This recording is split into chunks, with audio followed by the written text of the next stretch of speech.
Netizen sobrang napahanga sa aktres na si Yasi Pressman. Matapos inilabas ng isang sikat na magazine na Metro Style ang April 2022 issue. Makikita sa nasabing magazine na kasama ng aktres ang mga nagagandahang babae sa showbiz.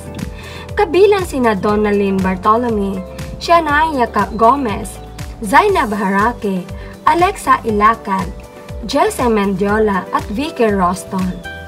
Samantala, kinuwento ni Yasi Pressman sa Metro Style, the multi-talented artist.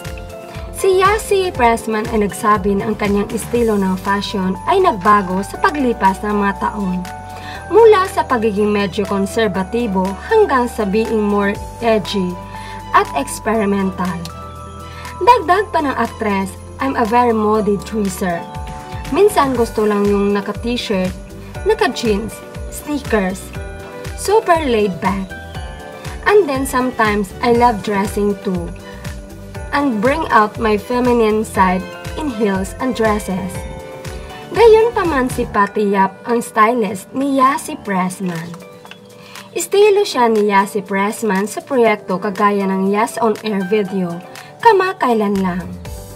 Nagkakilala ang dalawa 5 years ago at magkatrabaho sila sa endorsement projects, pati na rin sa mga personal shoots ni Yasi.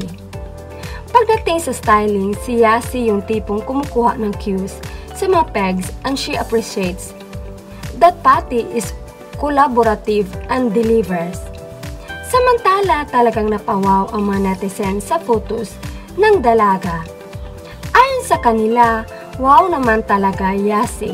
Walang katulad, iba ka talaga.